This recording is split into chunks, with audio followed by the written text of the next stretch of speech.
गर्क कर दिया है मियां साहब की हुकूमत ने। ये पाकिस्तान का क्या हशर कर दिया है जरदारी ने। आपने तो पाकिस्तान की जड़ें काटी। ओ जरदारी, आज अगयार के आगे ये झुकता है, अगयार से भीख मांगता है। ये मुल्क को तबाही की तरफ लेकर जा रहे हैं। ये पाकिस्तान को जानबूझ के दबाव बर्बाद कर रहे हैं। उनको भी सलाम भी करता हूँ, मरियम बीबी को। हम साथ हैं आपके, हम आपका कॉज जो है उस पर लड़ते रहेंगे और आप भी हमारी कॉज पे लड़ती रहेंगी, इसका मुझे यकीन है। मोहतरम आसिफ जरदारी साहब, बिलावल भुट्टो जरदारी साहब, जिस प्यार मोहब्बत से उन्होंने मुझसे बात की मैं कभी नहीं भुलाऊंगा। मोहम्मद नवाज शरीफ साहब की तरफ से वाज़ेह पैगाम पीपल्स पार्टी के लिए, आपका जो वर्डिंग है वो हमारे लिए हिदायत है, इंस्ट्रक्शंस है। प्रेसिडेंट आसिफ जरदारी साहब ने बड़ी हमागीर तकारीर की है, उसके बाद मुझ नाचीज को कुछ कहने के लिए बाकी नहीं रहा। ये जो जमहूरियत बचाने के लिए इकट्ठे हो जाते हैं, ये सिर्फ और सिर्फ अपना चोरी लूटा हुआ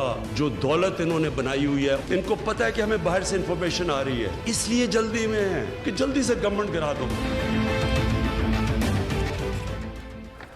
अस्सलाम वालेकुम, आप देखें ब्रेकिंग पॉइंट, मैं हूं मोहम्मद मालिक। बड़ी धुआंधार एपीसी जारी है। इनफैक्ट एज वी स्पीक अभी किसी भी लम्हे शायद एलामिया आ जाए, और अगर वो आया तो फिर हम प्रोग्राम को अपना रोकेंगे और आपको लाइव वहाँ पे ले जाएंगे। लेकिन इन मीन टाइम हमने कहा डिस्कशन कर लें।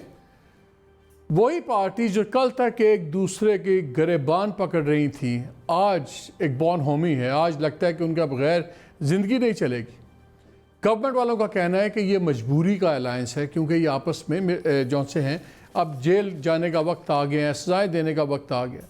लेकिन आज कोई अनएक्सपेक्टेड चीज़ क्या थी आज के एपीसी पे? दो चीज़ें बहुत बड़ी हुई। एक तो नवाज शरीफ साहब बोले, 2 साल की खामोशी तोड़ी और वो टका के बोले, और आज उन्होंने नाम लिए बग़ैर फ़ौजी क़यादत पे पूरी अपनी तोपें खोल दी। उन्होंने पूरी एक हिस्ट्री की बात कर दी। इस किस्म के भी स्टैट्स डिस्कस किए कि एवरेज डिक्टेटर्स इस मुल्क में 9-9 साल रहे, जबकि प्राइम मिनिस्टर्स 2-2.25 साल की एवरेज रही, और बहुत सी बातें। और वही अपना जो बयानिया था, वोट को इज़्ज़त दो। जरदारी साहब की बड़ी नपी तुली बातचीत थी। उन्होंने 18वीं अमेंडमेंट की एक बात की, उन्होंने बलूचिस्तान की बात की, और जमहूरी निज़ाम को जारी रखने की बात की। लेकिन 3-4 चीज़ें बड़ी इंपॉर्टेंट थी। उन्होंने ये भी किया, मियाँ साहब ने उन्होंने एग्री किया कि मैं फजलुर रहमान साहब से एग्री करता हूँ कि जो उन्होंने कहा कि मानी खेज और नॉन कन्वेंशनल अब आपको जाना पड़ेगा। मैंने आपको 3 दिन पहले ख़बर तोड़ी थी आपसे, और उसमें 2-3 बातें मैंने आपसे की थी। पहले वो छोटा सा क्लिप सुन लें, अब मैं उसका रीज़न बताता हूँ कि मैं क्यों वो सुनाना चाह रहा हूँ। मेरी इत्तला ये कि जब नवाज शरीफ साहब बात करेंगे, एड्रेस करेंगे एपीसी को, तो जिसको कहते हैं ना, he will come out swinging, और वो स्ट्रीट एजिटेशन भी अनाउंस करेंगे, वो इस्लामाबाद बंद करने की बात करेंगे, और आने की भी बात करेंगे। तारीख दें या ना दें, लेकिन आने की तारीख तो फाइनल नहीं देंगे, लेकिन बात ज़रूर करेंगे। क्योंकि मेरी एक इत्तला के मुताबिक, नाहिद मुसद्दिक इत्तला के मुताबिक, नवाज शरीफ साहब ने पिछले दिनों आने का फ़ैसला कर लिया था। जब कोर्ट के ऑर्डर्स आए और सब कुछ हुआ, तो वहाँ पे उन्होंने स्ट्रिक्टली फ़ैसला कर लिया। लेकिन फिर फैमिली और पार्टी की मुदाखलत से ये कहा गया कि वक्ती तौर पे इसको डिले कर दिया जाए। इतना दुरुस्त है, गलत है कि फुल स्ट्रीट एजिटेशन, इस्लामाबाद बंद करने की बात होगी? जी बिल्कुल, ये सब बातें होंगी, क्यों नहीं होंगी।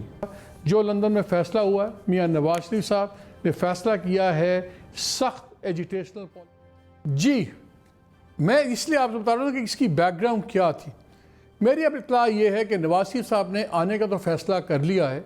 अब वो देखेंगे कि ये जो एजिटेशन चलेगी, कि जिस वक्त थोड़ा सा मोमेंटम पकड़े, वो उस वक्त आने को अपनी टाइमिंग अनाउंस कर देंगे। लेकिन इंटरेस्टिंग बात जो मैं आपसे शेयर करना चाहता हूँ वो ये कि नवाज शरीफ साहब ने मरीम नवाज़ को भी ये कन्वे किया है कि वो गिरफ़्तारी के लिए तैयार रहें, और अगर गिरफ़्तारी की उनकी बात चलती है तो उसको कंटेस्ट ना करें, बल्कि जेल जाएँ। ये नज़र आ रहा है कि क्लियर स्ट्रैटेजी है बड़ी फुल एजिटेशन की। और आज बहस भी हुई है एपीसी के अंदर कि एक राय ये आई कि आप असेंबलियों से पहले रिज़ाइन कर दें और उसके बाद एजिटेशन करें, तो आपके लोग ज़्यादा आपके साथ चलेंगे। लेकिन बहरहाल अभी वो फ़ैसला मौखर हो गया है। अनऑफिशली फ़ैसला ये किया गया है टॉप मियाँ साहब की लेवल पे कि अगर वर्स कम वर्स अगर होता है तो जनवरी के अंदर ये रेजिग्नेशंस आएंगे।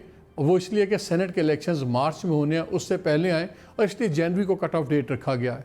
प्लान ओरिजिनल ये था कि करीबन 5 बड़े जलसे होंगे अक्टूबर के अंदर, और फिर नवंबर के अंदर डिफरेंट शहरों में रैलीज होंगी, और उसकी वजह बताई गई। टॉप लीडर से जब मेरी बात हुई, उन्होंने कहा कि जब PTI ने धरना किया था 124 दिन का, तो उसने हमारी माशी जो पॉलिसीज़ थी और मुल्क की मईशत को बहुत ज़्यादा नुकसान पहुँचाया था, और हम उससे संभल नहीं पाए। और यही अगर जो आजकल हालात है, अभी कोरोना से मुल्क निकल रहा है, कुछ पॉलिसीज़ अब अनाउंस हो रही हैं, अभी तक गवर्नमेंट की इकनॉमिक पॉलिसीज़ बड़ी सीरियसली वो रिजल्ट्स ही दे सकी, महंगाई है, सब कुछ है। तो अगर हम 3 महीने सिर्फ सड़कों पर डिस्ट्रप्शन हमने डाल दी, तो ऐसा नुकसान होगा इस गवर्नमेंट को कि लोग खुद भी सड़कों पर निकल आएंगे। तो ये इस किस्म की इस वक्त स्ट्रैटेजीज डिस्कस हो रही हैं। लेकिन आज के इस ताबड़तोड़ हमलों के बाद 5-6 सवाल उठते हैं। मसलन कि नवाज शरीफ साहब ने तो अस्करी की आदत पे खुल के अपनी तोपें दाग दी, क्या जरदारी साहब और मौलाना भी, फजलुर रहमान भी उस हद तक जाएंगे? दूसरा, अगर ये असेंबली से पहले रिज़ाइन नहीं करते तो क्या लोग एतबार करेंगे इस अपोजिशन का? और क्या लोग इतने बेजार हो गए हैं लोग अवाम जो सी है गवर्नमेंट से कि वो सड़कों पे आ जाए? दूसरा, बात हो रही थी कि ये अस्करी की आदत बीच में ताल्लुकात ठीक करवाए। कराची में हमने देखा उन्होंने बिठाया दोनों साइड्स को, फेडरल गवर्नमेंट को कराची को और सिंध को, और कुछ चीज़ें सॉर्ट आउट कराई।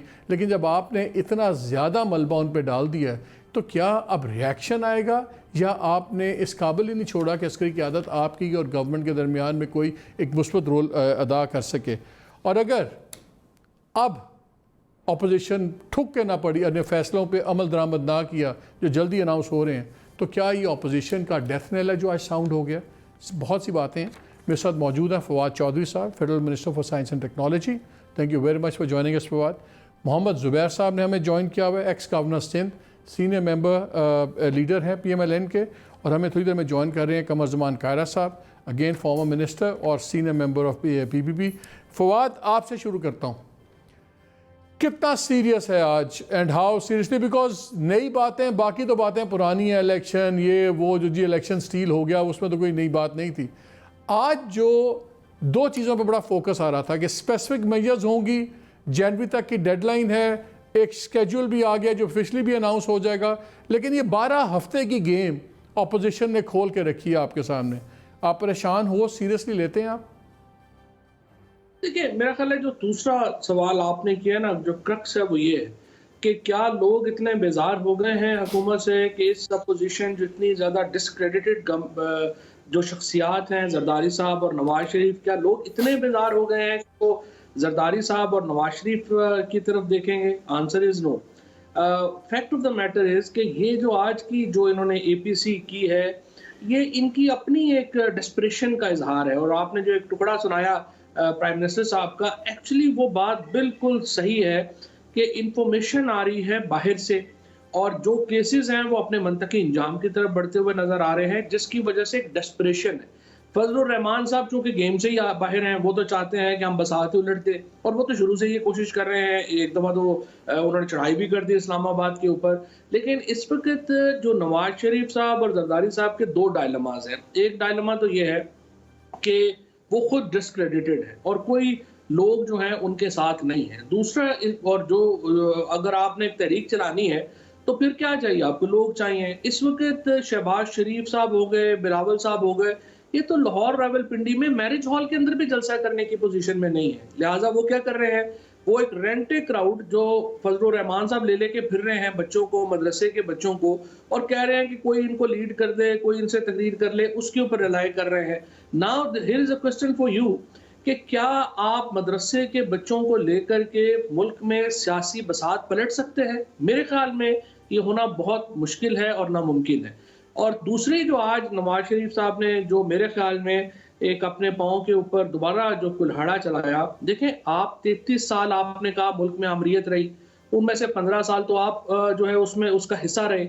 आप समझते हैं कि लोग वो सारी बातें भूल जाएं और लोग समझें कि मैं एक बड़ा डेमोक्रेट हूँ और मैंने तो बड़ा कोई किया है? अभी 4 महीने पहले तो आपने उधर वोट दी है। आपका इंतजार सिर्फ ये है कि मुझे डील मिले जो नहीं मिल रही, जिसकी वजह से आप डेस्परेट है। और लोगों को इस वक्त नवाज शरीफ से कोई हमदर्दी है ना, जरदारी साहब से कोई हमदर्दी है ना, फजल रहमान से कोई हमदर्दी है। लिहाजा ठीक है, उन्होंने आए हैं खाना और दोपहर को खाना अच्छा खाया है, उसके बाद ऐसी ही बहकी बहकी बातें करने का बनता था जो उन्होंने। लेकिन एक बात बताएं, एक जो कन्वेंशनल विजडम ये कहता है कि लोग कहते थे कि पता नहीं इनके इतने डाइवर्स एजेंडाज हैं, ये इकट्ठे रह पाएंगे कि नहीं रह पाएंगे, लेकिन मजबूरी बड़ी ज़बरदस्त चीज़ होती है। जरदारी साहब सीरियस उनके केसेस हैं, उनके फैमिली मेम्बर्स के, मियाँ साहब की कन्विक्शंस हो चुकी हुई हैं, एक ये समझा जा रहा है और ख़ास तौर पे इसको फ्यूल भी कर रहे हैं शेख रशीद साहब ऑल्सो कि जी अब सज़ाएँ होने वाली हैं सब कुछ, लेकिन सवेर केसेस हैं शहबाज शरीफ फैमिली पे भी सारा कुछ।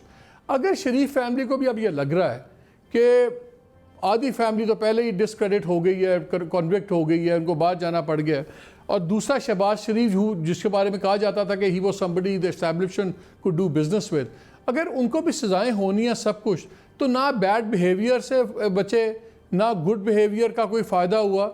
सिमिलरली पीपल्स पार्टी का भी यही है। तो फिर तो अपोजिशन जितना मर्जी डाइवर्स एजेंडा हो, ये तो ठुक के इकट्ठे खड़े होंगे और आपके लिए प्रॉब्लम्स तो क्रिएट कर देंगे। नहीं, खड़े तो हो गए हैं ना, शुरू दिन से खड़े हैं, कौन सा लहरा खड़े हैं।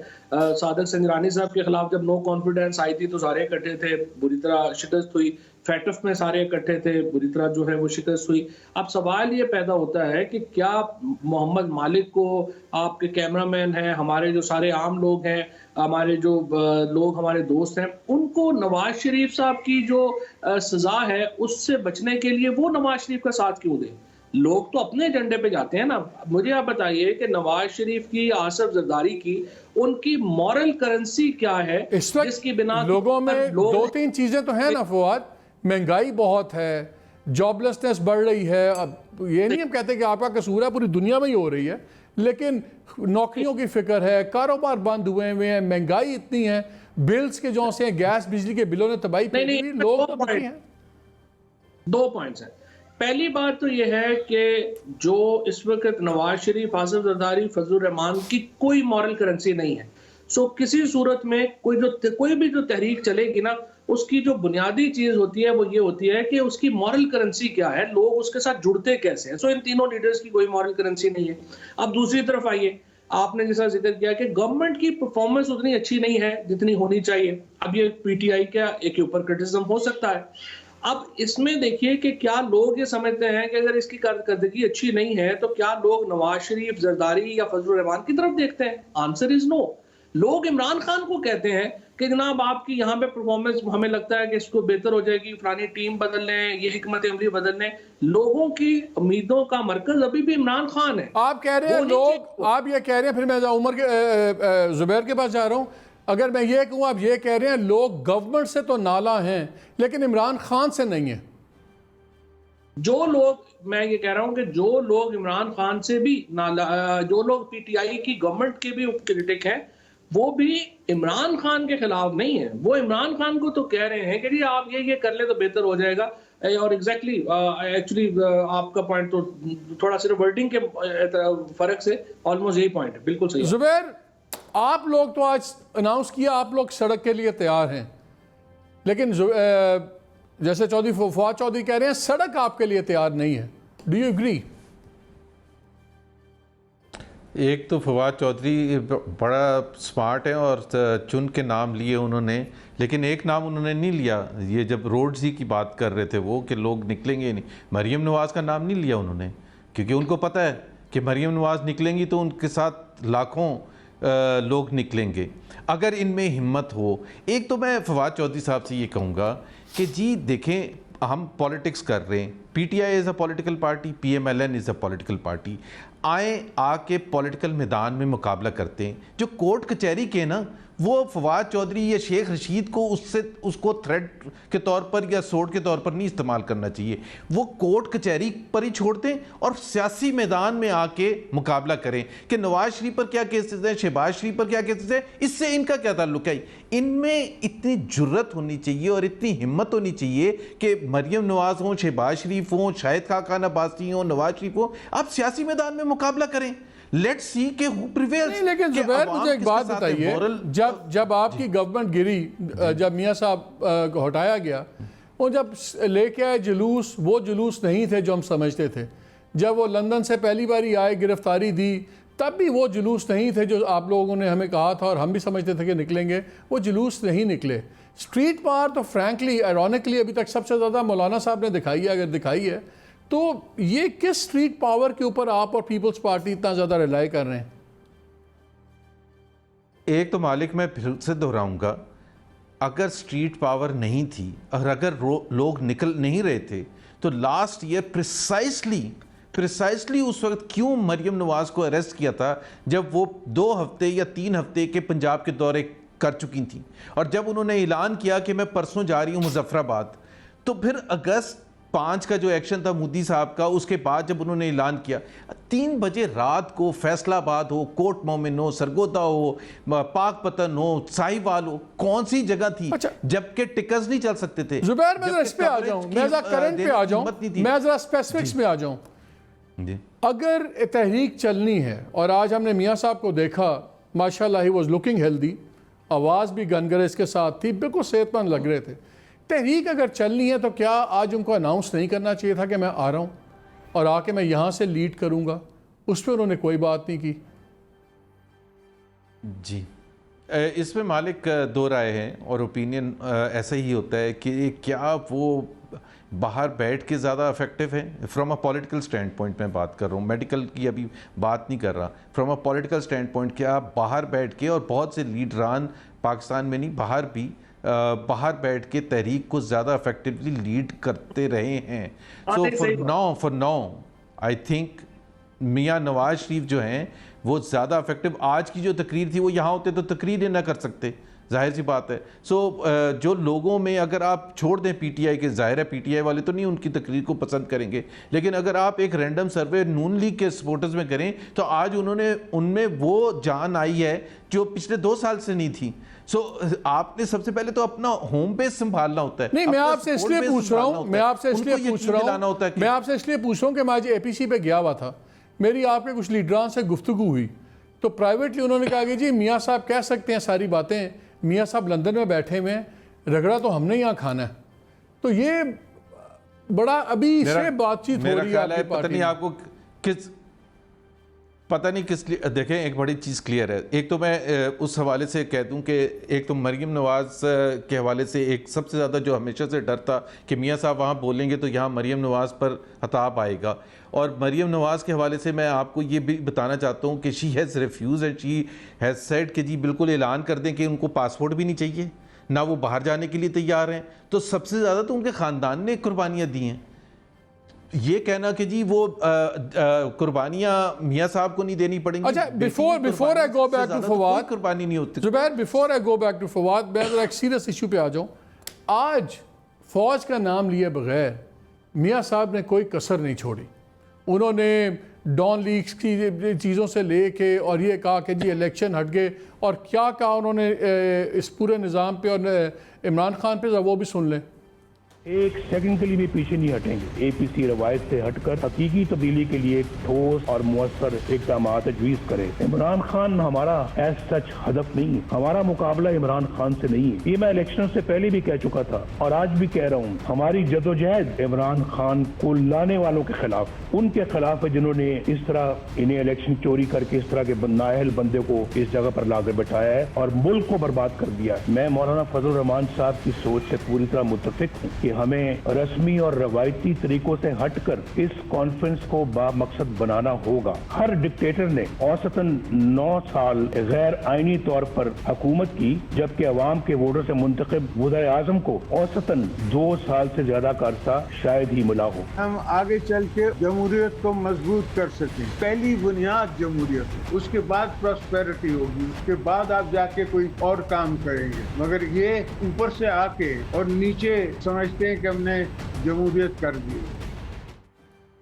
ये जुबैर, उन्होंने तो साफ कहा कि हमारा तो इमरान से झगड़ा ही नहीं है और सब कुछ, लेकिन जब आर्मी चीफ की एक्सटेंशन की बात होती है तो आप लोग वोट देते हैं। ये वही आर्मी चीफ हैं जो उस वक्त थे। सो आपकी भी कॉन्ट्रडिक्शंस हमें समझ नहीं आती।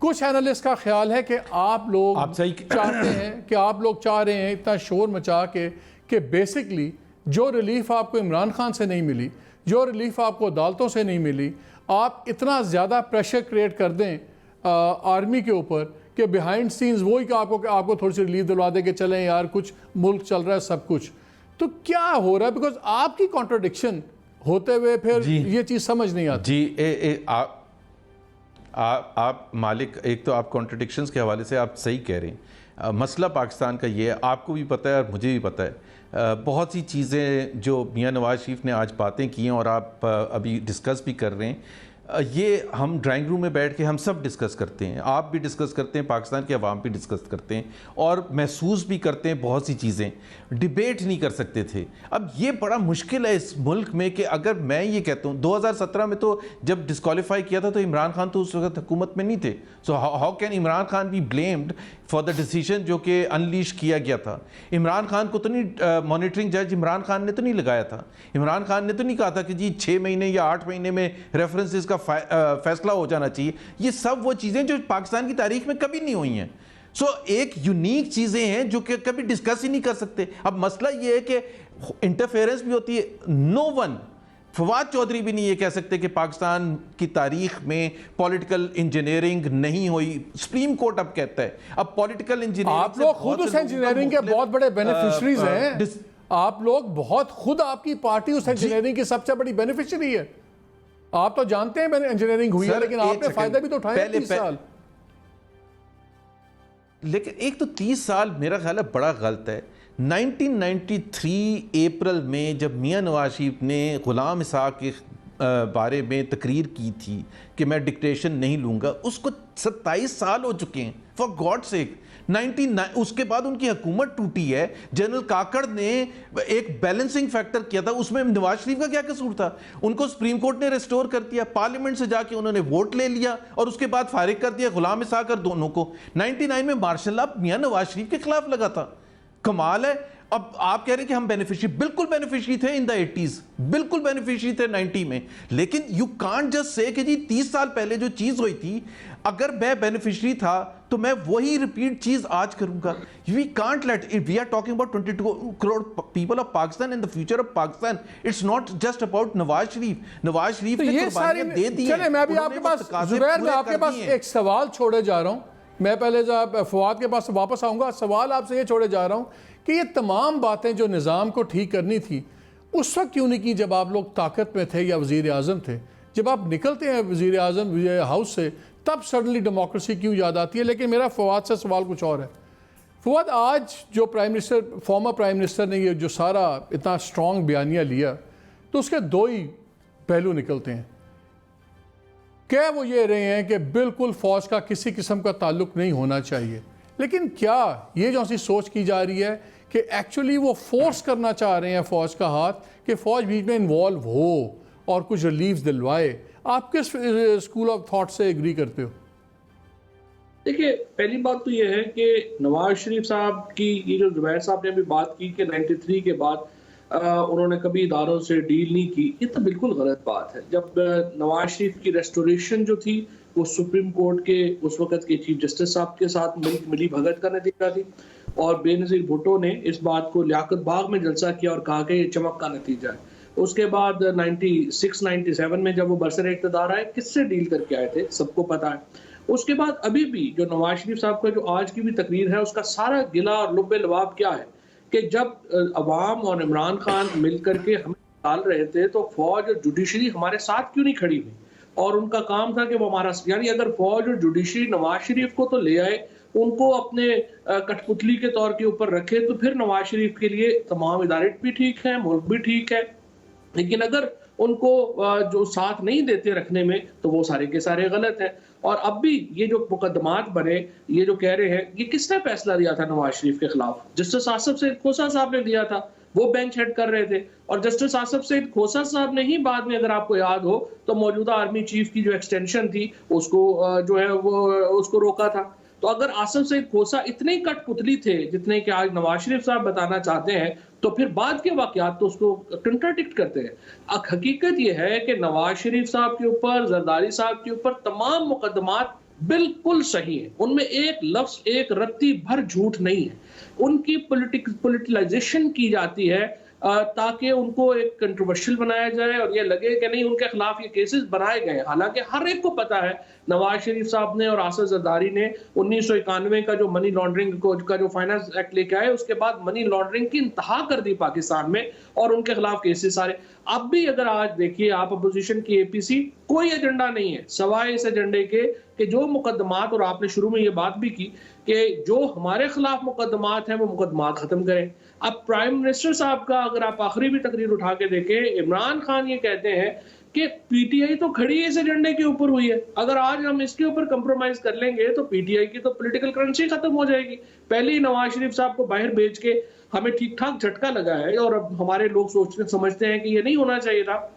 अगर आप केसेस से पीछे हट जाएंगे तो हमारा तो पीपल्स पार्टी का जो पीटीआई का तो बहुत बड़ा जो नैरेटिव है वही डूब जाएगा। हम ये कर नहीं सकते। सो कोई और झगड़ा ही नहीं है नवाज शरीफ का, ना कोई लोगों के लिए वो खड़े हैं, ना उनका प्रॉब्लम कोई जद्दोजहद है, ना उनका प्रॉब्लम कोई और है। उनका प्रॉब्लम सिर्फ यह है कि हमें हमारे मुकदमात में रिलीफ दी जाए। वो ना इस वक्त जो है वो इमरान खान देने ना देंगे, ना ही फ्रैंकली वो उनकी पॉलिटिकल करेंसी इजाजत देती है कि वो उनको ये कर सके। जुबैर मुझे एक बात बताएं, अगर नवाज शरीफ साहब और ये एपीसी गवर्नमेंट के ख़िलाफ़ है, अगर अवाम के हक़ में है, तो ये इलेक्शन या स्टोलन इलेक्शन ये तो पुरानी बात है ना। 2 साल से आप भी नहीं असेंबलियों में बैठे हुए हैं, तो आपने इन अ वे टैसिटली इसको लेजिटिमाइज कर दिया है। और आज भी जब वहाँ पे ये किसी ने बात की, एक सजेशन आई कि अगर हमने स्ट्रीट एजिटेशन के लिए बेहतर है कि हम पहले रिज़ाइन करें इन असेंबलियों को और फिर हम लोगों के पास जाएं, तो वहाँ पे वो अभी शूट डाउन, लास्ट इत्ला आने तक शूट डाउन होगी हुई थी।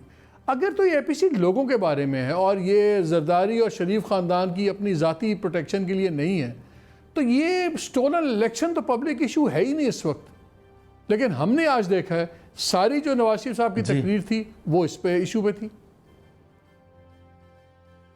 एक तो मैं करेक्ट करा दूं, ये जब ये कहते हैं ना 97 में किसने जितवाया था फवाद चौधरी साहब के लिए, वो 2/3 मेजॉरिटी से आए थे। ये 2018 के इतने क्लोज इलेक्शन से नहीं आए थे। 2013 में बिल्कुल 186 सीटें थी नून लीग की 30 के मुकाबले में पीटीआई की। तो जहां स्टोलन इलेक्शन आप ये कहते हैं ना कि जी किसी ने हेल्प की थी, किसी ने 2/3 दिलवा दिया था और पीपल्स पार्टी को 18 सीटें मिली थी। अब 2, 4, 10, 15, 20, 25 सीटों में हो सकता है ना। एक ये तो नहीं हो सकता कि वन साइडेड सारा जा रहा है और आप कह रहे हैं कि ये इलेक्शन स्टोल हो गया। 2018 का आप कह सकते हैं कि इतना क्लोज इलेक्शन। लेकिन क्या आज लोगों का मसला स्टोलन इलेक्शन है? आज लोगों का मसला चोरी शुदा इलेक्शन तो नहीं है। आज तो लोगों का मसला है महंगाई, नौकरी, फ्यूचर। तो फिर ये एपीसी उस मामले पे तो नहीं हुई। बिल्कुल मियां नवाज शरीफ ने जो बात की थी वो उसी एस्पेक्ट से की थी कि एक तो ट्रू रिप्रेजेंटेटिव्स नहीं है, ऊपर से आपको इलेक्शन स्टील करके दे दिया गया, आपको बिठवा दिया गया क्योंकि आप में कैपेसिटी थी ही नहीं। देखें, आप में अगर कैपेसिटी होती तो वो लोग रिकग्नाइज करते, लोग नहीं रिकग्नाइज करते। और उसी की वजह आपने कहा कोरोना की वजह से, सॉरी मालिक, कोरोना आने से पहले मार्च तक के एहदाफ आप उठा के देख लें, 1 साल 9 महीने हो चुके थे। कोई एक एंगल से बेरोजगारी के हवाले से, गुर्बत के हवाले से, महंगाई के हवाले से, ग्रोथ के हवाले से, फिस्कल डेफिसिट के हवाले से, कौन सी चीज, एक स्टेट इंस्टीट्यूशंस की इंप्रूवमेंट के हवाले से कोई एक चीज बता दें कि जिसमें एक ट्रेंड पॉजिटिव हो। एक होता है ना जिस तरह 3% से आपने ग्रोथ रेट दिया था, 3.2% कर दिया अगले साल। एक ट्रेंड बताते हैं, महंगाई का ट्रेंड उल्टा, ग्रोथ का ट्रेंड नीचे। Recipe for disaster. ये आप कैसे बैठ के क्लेम, आपने 1 करोड़ नौकरियां दिलवानी थी। आप कोविड को छोड़ दें, कोविड से पहले क्या था? कोविड से पहले 30 लाख जॉब्स जा चुकी थी। कोविड से पहले डबल डिजिट इन्फ्लेशन आ चुका था।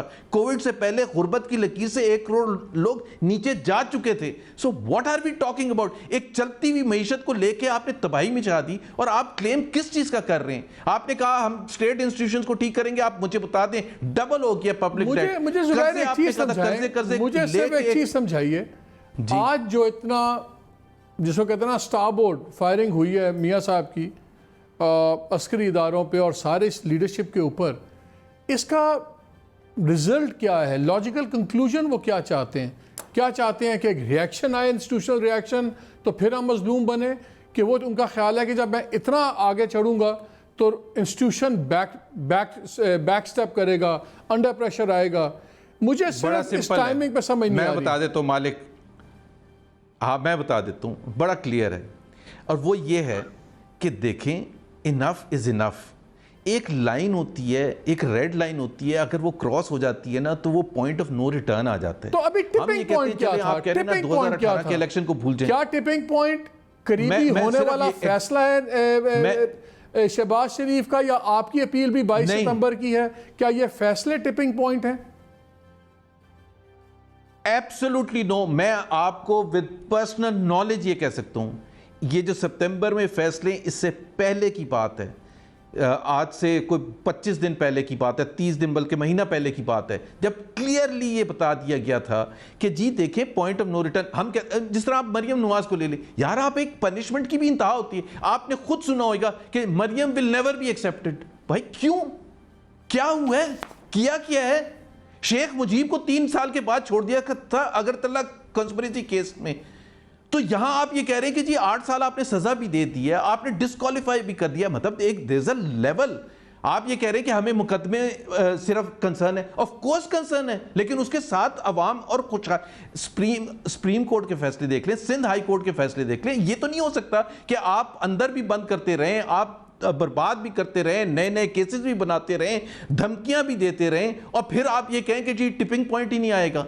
और मैं आपको मालिक एक बार फिर ये कह रहा हूं, चाहे वो मोहम्मद ज़ुबैर हो या मुसद्दिक मलिक हो, जिनको अंदर नहीं बंद किया, जिनके खिलाफ केसेस आपने नहीं देखे, लेकिन धमकियां हमें भी उसी रेगुलरिटी से मिलती हैं कि आप बात ना करें। सो हर एक का एक लेवल होता है। This is not a country that belongs to Imran Khan और to someone else. This belongs to all of us. This is the Constitution of Pakistan. Fawad, आप बात सुन रहे हैं, मैं वो प्रोटेक्शन मांग रहा हूं। जुबैर साहब कह रहे हैं कि आप एक politics of vengeance, harassment, vendetta कर रहे हैं, जिसकी वजह से मजबूर कर दिया आपने ऑपोजिशन को कि वो एक्सट्रीम स्टेप्स पे जाएं। सही है क्या? एक बात के ऊपर तो कंसेंसस हो गया ना हम तीनों का, और वो तीनों का कंसेंसस ये है कि ये जो आज का इजलास है, जो सारी अपोजिशन का हंगामा है, उसकी बुनियाद जो है वो मुकदमात है, और वो हुकूमत अपोजिशन समझती है कि ये टिपिंग पॉइंट है और इसलिए हमें जो है वो रिएक्ट करना है। तो पहले तो हमारा कंसेंसस हो गया इसके ऊपर। अब दूसरी बात यह है कि ये जो केसेस हैं, मरियम नवाज बीबी एक दिन भी जेल ना जाए, नवाज शरीफ साहब एक दिन भी जेल ना जाए, बड़ी सिंपल बात है। उनके ऊपर जो केस है, ये 2 अरब 47 करोड़ रुपए की उनको कन्विक्शन हुई है, वो उसकी प्ली बार्गेन अप्लाई करें, प्ली बार्गेन में पैसे दे और एक दिन भी जेल ना जाए। हमें तो कोई शौक नहीं उनको जेल में रखने का। इमरान खान की कोई जाती लड़ाई तो नहीं है नवाज शरीफ साहब से, या पीटीआई का पीएमएलएन से कोई झगड़ा तो नहीं है। लेकिन आप देखिए पीटीआई की इमरजेंस कब हुई? वो इमरजेंस तब हुई जब पीपल्स पार्टी और पीएमएल की इनकी हुकूमत में करप्शन एज एन इशू खत्म ही हो गया, और ये बात आना शुरू हो गई कि जी कोई नहीं लगाता है, खाता है तो लगाता भी तो है ना।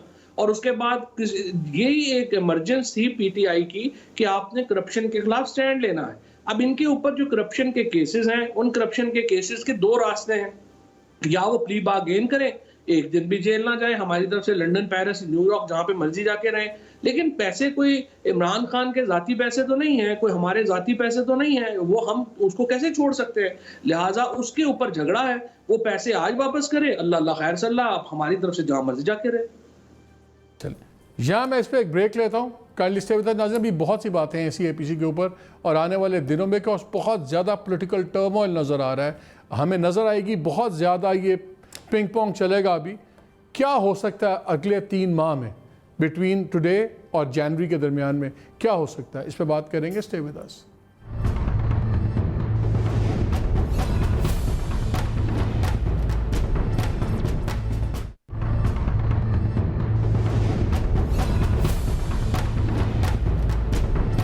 जी welcome back to the show. एक हमने कहा जो ब्यूरो चीफ है इस्लामाबाद इब्राहिम राजा, उनसे क्विक रन डाउन ले लें क्योंकि 2 बारी प्रेस कॉन्फ्रेंस डिले हुई है, 7 बजे था, 8 बजे था, पता नहीं क्या। इब्राहिम क्या हो रहा है वहाँ, जल्दी से बताइए। उसमें सर ये है कि मौलाना फजलुर रहमान साहब की ये मुतालबा था या ये नुकता था कि अपोजिशन इस बात पे इतफाक करे कि फौरन असेंबलियों से इस्तीफे दिए जाएं ताकि नए जो इंतखाबात है उनकी राह हमवार हो। लेकिन पीपल्स पार्टी और मुस्लिम लीग नून की जानिब से जो तजावीज़ आई हैं उसमें यह है कि एक पाकिस्तान डेमोक्रेटिक अलायंस बना के अक्टूबर में एहतजाज शुरू किया जाएगा, उसको फिर फेज वाइज दिसंबर में उसमें शिद्दत लाई जाएगी, और जनवरी तक अगर हुकूमत मुस्ताफी नहीं होती और नए इंतखाबात नहीं होते तो फिर जनवरी में एक लॉन्ग मार्च किया जाएगा और जनवरी में धरना दिया जाएगा। पीपल्स पार्टी और मुस्लिम लीग नून का स्टैंड यह है कि हम फौरी तौर पर असेंबलियों से मुस्ताफी ना हों। और एक उन्होंने मुतालबा ये पेश किया हुकूमत के लिए कि एक ट्रूथ एंड रिकंसिलिएशन कमीशन कायम किया जाए।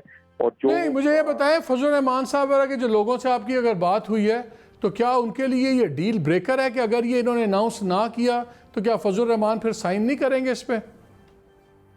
डील ब्रेकर की सर उन्होंने बात नहीं की कि ये डील ब्रेकर है, लेकिन इस मामले पे मौलाना फजल रहमान के तहफ़्फ़ुज़ात हैं कि वो इस APC में शरीक ही इस बात पर हुए थे कि अपोजिशन जो है वो असेंबलियों से इस्तीफा दे ताकि एक अमली तौर पर तहरीक चलाई जाए।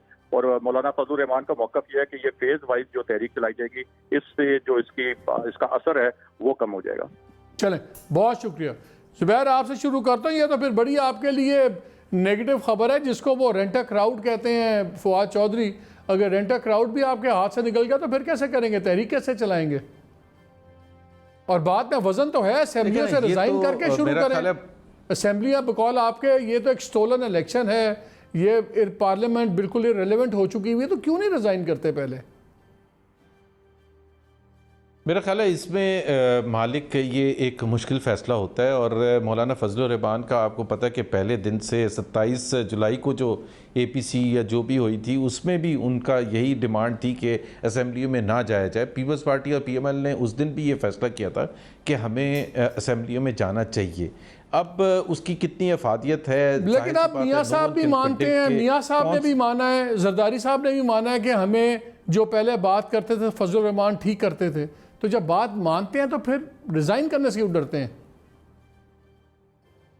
रिज़ाइन करने से डरने की बात नहीं है, सिर्फ एक प्रोसेस है कि क्या स्टेट रेजिग्नेशन से इतना प्रेशर बिल्टअप हो जाएगा या पहले स्ट्रीट एजिटेशन से प्रेशर क्रिएट किया जाए और फिर जनवरी में जाके उसको पीक किया जाए और रिज़ाइन किया जाए। It's a matter of opinion. मेरा नहीं ख्याल है इसमें कोई इतनी बड़ी, एंड विद इन PMLN भी दो राय हो सकती हैं कि जी क्या स्ट्रेट अवे रेजिग्नेशन से फ़ायदा होगा या एक पहले एजिटेशन से और आप एक बिल्टअप करें प्रेशर और फिर जाके मैंने रिजल्ट्स तो कोई भी नहीं प्रिडिक्ट कर सकता ना एग्जैक्टली। मैंने फवाद से दो चीज़ें पूछी, लेकिन एक क्विक, जब पहले जरदारी साहब ने तकरीर की, शुरू में वेलकमिंग तकरीर की, उन्होंने दो बॉल फेंके, एक 98वीं अमेंडमेंट का बॉल फेंका, एक उन्होंने बलूचिस्तान के मामलात का बॉल फेंका। मियाँ साहब ने वो दोनों कैच नहीं किए। मे भी उनकी पहले से लिखी हुई स्पीच थी, नहीं हटना चाहते थे, लेकिन ये दो बड़े सेंसिटिव इशूज़ थे। क्या जान के मियाँ साहब ने अवॉइड किया उस पर बात? नहीं, मेरा नहीं ख्याल है। जाहिर है आपको पता है उनकी स्पीच कल बड़ी और काफ़ी दिनों से तैयार हो रही थी और ये देखभाल की स्पीच प्रिपेयर्ड स्पीच थी because he wanted to touch on all possible subjects including foreign policy. तो वो इस वजह से नहीं कि नॉट बिकॉज कि वो कॉन्ट्रडिक्ट 18th अमेंडमेंट पर हमारा उतना ही स्ट्रॉन्ग स्टांस है जितना पीपल्स पार्टी का है। पीपल्स पार्टी के वक्त में वो आया था 18th amendment, but we were signatory and fully participated in that. और आज हम समझते हैं 18th अमेंडमेंट में अगर कोई चीज़ रह गई है जो जैसे एक इम्प्रूवमेंट होती है, कोई भी आर्टिकल में इम्प्रूवमेंट की ज़रूरत है और हुकूमत समझती है कि उसको लाने से पाकिस्तान के कॉन्स्टिट्यूशनल प्रोसेस या सूबों के हवाले से कोई बेहतरी आएगी, तो उसको फ्लोट करें, डिबेट करें और उसके बाद लेके आएँ। अभी तक आपने देखे कोई ऐसी चीज़ नहीं आती है, एक दिन कोई मिनिस्टर खड़े होकर कह देता है कि 18th अमेंडमेंट सही नहीं है, बट अगर वो सीरियस है तो बिल्कुल वो लेके आए, असेंबली में आए, डिबेट करें, पब्लिक फोरम में डिबेट करें एंड कन्विंस एवरीवन कि जी क्यों ज़रूरत है। So PMLN is as much committed to the overall concept of 18th amendment. 18th amendment एक पाकिस्तान 1973 के कॉन्स्टिट्यूशन। फवाद, अगर ये असेंबली से रिजाइन नहीं करते तो फिर आप इसके कैसे देखते हैं इस तहरीक को, और अगर ये कर देते हैं फिर कैसे देखते हो आप? देखिए, पहली बात तो ये है कि ये रिजाइन ये नहीं होता कि कोई आसानी से बैठ के फैसला कर दे, रिजाइन कर दे। ये जो लोग सारे इलेक्ट होके आए, फजल रहमान साहब को तो चले स्टेक कोई नहीं है ना, वो तो चाहते हैं कि किसी तरीके से बसात ही उल्टी जाए और दोबारा कुछ मौका शायद मुझे मिल जाए। लेकिन पीपल्स पार्टी और PMLN के लोग हैं जो असेंबलियों में हैं, उनका स्टेक है। वो इलेक्शन लड़के जो लोग आए हुए हैं उनके लिए असेंबली छोड़ के जाना आसान थोड़ी है। आपको याद होगा इवन PTI ने जब ये फैसला किया था तो उनकी अपनी ही तरफ से कितनी रेजिस्टेंस आ गई थी और KP असेंबली की तरफ से और बाकियों की तरफ से। तो ये अगर ये रिजाइन करेंगे तो जो 4 लोग अभी असेंबलियों में इनके साथ हैं वो भी छोड़ के चले जाएंगे। सो ये फैसला इस तरह थोड़ी होता है कि फजल रहमान साहब की जिद के ऊपर वो फैसले कर लें। और मेरा ये ख्याल है कि उनका दुरुस्त फैसला है कि वो रिजाइन जो है वो नहीं कर रहे हैं। तहरीक भी उनसे नहीं चलनी है। तहरीक इसलिए नहीं चलनी है, जैसा मैंने पहले अर्ज किया कि जुबैर साहब को तो लग रहा है शायद कि उनके ज़्यादातर लोग मिलने मिलाने वाले वही होंगे जो PMLN के हमायती है, और उनका ख्याल है कि बहुत बड़ी हुकूमत का हालात बड़े ख़राब हैं और लोग बड़े, कोई आदमी इस वक्त पाकिस्तान में जरदारी और नवाज शरीफ की शक्ल नहीं देख रहा एज एन ऑल्टरनेटिव। तमाम लोग खुदा का शुक्र करते हैं। लेकिन मुझे एक बात बताएं, आपको पता है कितना डैमेज हुआ था जब आप लोगों ने मुख्तलिफ शहरों में हड़तालें की, सड़कें ब्लॉक की। लाहौर 2 सड़कें ब्लॉक करें पूरा लाहौर ब्लॉक हो जाता है, शहर ब्लॉक करना कोई इतना मसला नहीं है। अगर 2 माह इन हालात में, जब अभी इकनॉमिक रिकवरी बड़ी स्लो है, बेरली पहले चीज़ें डूबी हुई हैं, अगर इस वक्त 2-2.5 महीने अगर अपोजिशन ने मुख्तलिफ शहर रोकना शुरू कर दिए, उसका जो इकनॉमिक फिर से लोगों पे इम्पैक्ट आएगा, क्या वो आप लोग सह पाएंगे? अगर आप लोग उसके लिए तो लोग चाहिए ना, ऐसे तो नहीं डिस्टर्बेंस हो सकती। अगर आपका ख्याल है कि जो बाकी अथॉरिटीज हैं वो हाथ पे हाथ धर के बैठे तो नहीं बैठेंगी ना। जब प्रेशर इतना बढ़ जाता है कि आपकी जो स्टेट है वो डिसफंक्शनल हो जाती है। आपका जो इमरान खान की तहरीक थी या PTI के जलसे थे, आपका ख्याल है वो मजाक थे? लाखों लोग उन जलसों में निकलते थे। पूरा मीनारे पाकिस्तान, ये मीनारे पाकिस्तान 11 के 11 को मैं चैलेंज करता हूँ, अगले महीने नहीं जनवरी में पूरा मीनारे पाकिस्तान भर के दिखा दे। ये नहीं भर सकते, इसलिए कि इमरान खान के साथ जो मर्जी को बातें करता रहे कि ये इलेक्शन इस तरह हो गया उस तरह हो गया। लाखों करोड़ों लोग जो थे इमरान खान के एक इशारे के ऊपर बाहर निकलते थे, और जो 14 अगस्त की गर्मी में जब ये हुआ, सारा धरना हुआ, हजारों लोग इस्लामाबाद में थे। ऐसे नहीं कि वो लाठीचार्ज नहीं हो जाते और आगे रुकावटें हट जाती हैं और पुलिस वाले इनकार कर देते हैं उठाने से। अगर आपकी ताकत नहीं है और आप निकलेंगे तो अगलों का तो आपका तो ऐसा नशर हो जाएगा। फवाद, मुझे एक बात बताएं, आप लोग बार बार बड़े फ़ख्र से सारे कहते हैं और वज़ीर आज़म भी कहते हैं, और हम भी समझते हैं कि शायद ऐसी कोऑपरेशन कभी नहीं थी जो होनी चाहिए, कि रावलपिंडी इस्लामाबाद बिल्कुल एक पेज पे हैं। जब इस तरह एक स्पॉटलाइट रखती है नवाज शरीफ साहब ने इस इशू के ऊपर, और उसको टोटल एक और एंगल से वो बात कर रहे हैं, और इस हफ्ते का आपको पता है एक बड़ी इंपॉर्टेंट मीटिंग हुई जिसमें ये गिलगित बल्तिस्तान का इशू डिस्कस हो रहा था। तो वहाँ पे एक बहुत ही नॉन पॉलिटिकल मुक़्तदर शख्सियत ने कहा कि इस इदारे को बीच में ना लाया करें हर बात के, और ख़ुद रिजॉल्व करें, हम तो चाहते ही नहीं कि हम चीज़ों में इन्वॉल्व हों। क्या इस तरह स्पॉटलाइट करने से उस रिलेशनशिप पे भी फ़र्क नहीं पड़ता, और क्या आप पे भी एक प्रेशर नहीं आएगा कि यार गवर्नेंस को 10 गुना और बेहतर करें, हमें ना देखें आपको बचाने के लिए या सपोर्ट देने के लिए? लेकिन गवर्नेंस का तो इशू नहीं है ना, गवर्नेंस का तो कोई मामला नहीं। मुझे बताइए क्या अपोजिशन की पॉलिसी है, एजुकेशन के ऊपर क्या डिफरेंस है, हेल्थ के ऊपर क्या डिफरेंस है, कोविड के ऊपर उन्होंने क्या कोई अलग बात कर दी है, बाकी इकोनॉमी के ऊपर, प्राइवेटाइजेशन के ऊपर क्या कोई है? कुछ है ही नहीं। इशू तो सिर्फ नैब के केसेस हैं, और जो इनका झगड़ा फौज से भी या जुडिशरी से ये है कि आखिर वो इनको उनसे जान क्यों नहीं छुड़ा रहे। कोई और झगड़ा ही नहीं है। या तो कोई प्रिंसिपल स्टैंड हो ना जिसके ऊपर कहें आपके फौज ये करे या जुडिशरी ये करे, झगड़ा ही और कोई नहीं है। सिर्फ ये कि हमारे केसेस छोड़ दो और हमें बाहर जाने दो। वो फौज भी नहीं कर सकती, जुडिशरी भी नहीं कर सकती, इमरान खान भी नहीं कर सकता। लिहाजा आप उनको हमें एक पेज के ऊपर कह ले, हम एक पेज के ऊपर आ जाएंगे। तो फिर आज की तकरीर को आप कैसे देखते हो? How do you see it? इतना फ्रंटल अटैक, इतना कोई नो होल्ड्स बार्ड, बिल्कुल उन्होंने कोट किया। बल्कि एक सेकंड मैं जल्दी से आपको सुना देता हूं, उन्होंने यूसुफ गिलानी की एक चीज कोट की, फिर उस पर भी बात की। मगर they can't be a state within the state, they have to be answerable to this parliament, और इस पार्लियामेंट को वो जवाबदेह है, और हर इदारा जो है वो पार्लियामेंट के सामने जवाबदेह है। साबिक वज़ीर आज़म यूसुफ रज़ा गिलानी साहब ने कहा था कि यहाँ स्टेट विद इन स्टेट कायम है, जिसे बर्दाश्त नहीं किया जा सकता। दुख की बात यह है कि अब मामला state within the state से आगे निकलकर स्टेट अबव द स्टेट तक जा पहुंचा है। मैं कह रहा हूं फवाद कि जिसको मुझे ऐसा लगता है पॉलिटिकल ऑब्जर्वर के तौर पे कि there is a method to madness. शायद वो चाहते हैं कि मैं इस तरह इतनी सख्त बातें करूं कि कोई एक रिएक्शन आए जिसका मैं फ़ायदा उठा सकूं या नहीं। मुझे ये समझ नहीं आ रही ये चीज़ कि इस लेवल पे क्यों। देखिए सच्ची बात ये है, फ्रैंकली ये बिल्कुल ये भी बात ऐसी है, ये मैं जितना डेस्परेशन है, ये टोटल फ्रस्ट्रेशन है, डेस्परेशन भी नहीं है, फ्रस्ट्रेशन है।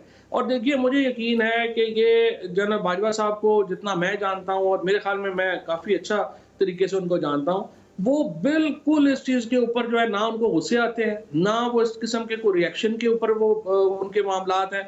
वो बड़े ही ठंडे आदमी हैं और इस तरह के आर्मी चीफ चूंकि जागीर करामत साहब के बाद ऑनवर्ड थोड़ा बहुत राब्ता जो है या कुछ जो है मैं जानता ही ना हूँ, फौज की लीडरशिप में थोड़ा बहुत जो है वो वाकफियत थोड़ी बहुत रही है। मैंने इतने ठंडे बंदे, इतने खुले दिल के आदमी बड़े कम जो है वो होंगे और ये बिल्कुल डिफरेंट। अगर इनके साथ भी नवाज शरीफ नहीं ना चल सके, आप यकीन कीजिए वो किसी के साथ चल ही नहीं सकते। और ये नवाज शरीफ साहब की इनकी गलत फहमी है कि लोग उनके केसेस के लिए लाखों की तादाद में जो है वो सड़कों के ऊपर आ जाएंगे। ये उनको लग पता जाएगा इतनी। और देखिए, अगर आप उनको नवाज शरीफ साहब को छोड़ दीजिए, शहबाज शरीफ साहब को जरा आप तस्वीर दिखाइए, जब वो तकरीर खत्म हुई है तो उनके मुंह के ऊपर एक रंग आ रहा था, एक जा रहा था कि ये क्या कर रहे हैं। इनके अपने लोग उनके साथ नहीं चलेंगे, इनको गलत फहमी है। ये तो जुबैर साहब मुझे एक बताएं, हमारे मुल्क के अपने हालात हैं, we are passing through difficult times, regional issues भी हैं, दुश्मन हमारे बॉर्डर्स पे हैं। क्या ये एक प्रूडेंट पॉलिटिक्स है कि 3 टाइम प्राइम मिनिस्टर उठ के इतना बड़ी एक बातें कर दें एक ऐसे क्रिटिकल जंक्चर के ऊपर जहाँ पे ये तासुर मिले कि वो बेट कर रहे हैं इस एक मुल्क की सिक्योरिटी इंस्टीट्यूशन को, जिसके कॉन्सिक्वेंसेस बड़े सीरियस हो सकते हैं। क्या ये वक्त के मुताबिक एक बहुत ही क्या कहें पर्सन स्पेसिफिक मूव नहीं थी बजाय, और ये किस तरह नेशनल इंटरेस्ट में हो सकता है? ये एक तो जो यूसुफ रज़ा गिलानी ने जब कहा था तो मेरा ख्याल है फवाद चौधरी ने ही लिख के दिया होगा उनको, क्योंकि वो पीपल्स पार्टी में उस वक्त सबसे सरकर्दा रहनुमा के तौर पर थे और तालियां भी बजाई होंगी, आई एम श्योर। तो आज इनको बड़ा अजीब सा लग रहा है। क्वेश्चन ये है कि मियां नवाज शरीफ ने ये सब वे करके बात की होगी। आपने ख़ुद कहा वो 3 दफ़ा वज़ीर आज़म रह चुके हैं और उनको एहसास है कि मुल्क की बेहतरी किस किस्म में है। वो सिक्योरिटी एस्टैब्लिशमेंट को देखें, जितनी चीज़ें, और फवाद चौधरी को भी पता है, मालिक आपको भी पता है कि इमरान खान ने जितना तहस नहस कहा है अफवाज पाकिस्तान के हवाले से, सिक्योरिटी एस्टैब्लिशमेंट बात कर लें। जी मैंने कहा, तो जब इमरान खान ये बात करता था, या आज भी न्यूयॉर्क में बैठ के एज प्राइम मिनिस्टर वो कहते हैं कि जी अलकायदा को ट्रेन किया था पाकिस्तान की फ़ौज ने, अलकायदा को, मुजाहिदीन को नहीं, और आज भी ये कहते हैं कि उसामा बिन लादेन शहीद हैं। तो मेरा ख्याल है ये कहना, सिंगल आउट करना नवाज शरीफ को, जी उन्होंने कहा है तो इससे क़यामत मिट जाएगी। उस वक्त क़यामत क्यों नहीं मिटती जब वो पार्लियामेंट में खड़े होकर कहते हैं कि उसामा बिन लादेन शहीद हैं, जो कि लोगों के सिर्फ ये नहीं कि वो सिक्योरिटी एस्टैब्लिशमेंट के खिलाफ बात कर रहे हैं, बट लोगों के जज्बात, 70,000 पाकिस्तानी, 80,000 पाकिस्तानी, इंक्लूडिंग हज़ारों पाकिस्तानी अफवाज के लोगों ने कुर्बानियां दी। अच्छा, लास्ट क्वेश्चन, लेकिन आज वो स्पीच डिफरेंट थी। जो टिपिकल स्टाइल होता है, पहले कुर्बानियों का जिक्र करके फिर बात होती, वो नहीं, आज इट वॉज ऑल गन्स ब्लेयरिंग। क्या नवाज शरीफ साहब वापस आ रहे हैं या नहीं आ रहे? बिल्कुल आएंगे और वो मुनासिब वक्त पर आएंगे इंशाअल्लाह ताला। देखिए, नवाज शरीफ के मैं सिर्फ ऐड करूंगा जल्दी है आपको कि ये वही नवाज शरीफ है जो 2018 में अपनी मरती हुई बीवी को छोड़ के आए थे बेटी के साथ जेल जाने के लिए। So he is not scared, he is not scared. Fawad क्या कह रहे हैं? Quickly 10 seconds. मैं कह रहा हूं कि मेफेयर से क़यादत कर ले, क्या फर्क पड़ता है, वही इंटरनेट पे क़यादत कर ले तहरीक की। चले, आप दोनों का बहुत शुक्रिया। We have totally run out of time, वक्त नहीं है। सिर्फ मेरा एक ही रिक्वेस्ट है तमाम लोगों से, कौमी इदारों को सियासत में लाना बहुत ही ख़तरनाक भी हो सकता है और उसको बहुत ज़्यादा सोच समझ के बात करनी चाहिए। और ऐसे जब भी अब इश्यूज़ हों तो उसमें नेशनल इंटरेस्ट को पहले देखना चाहिए और ज़ाती मफाद को बाद में। इससे बाकी सब्जेक्ट में फिर कभी बात होगी, वक्त इजाज़त नहीं दे रहा। इजाज़त दीजिए, अल्लाह हाफ़िज़।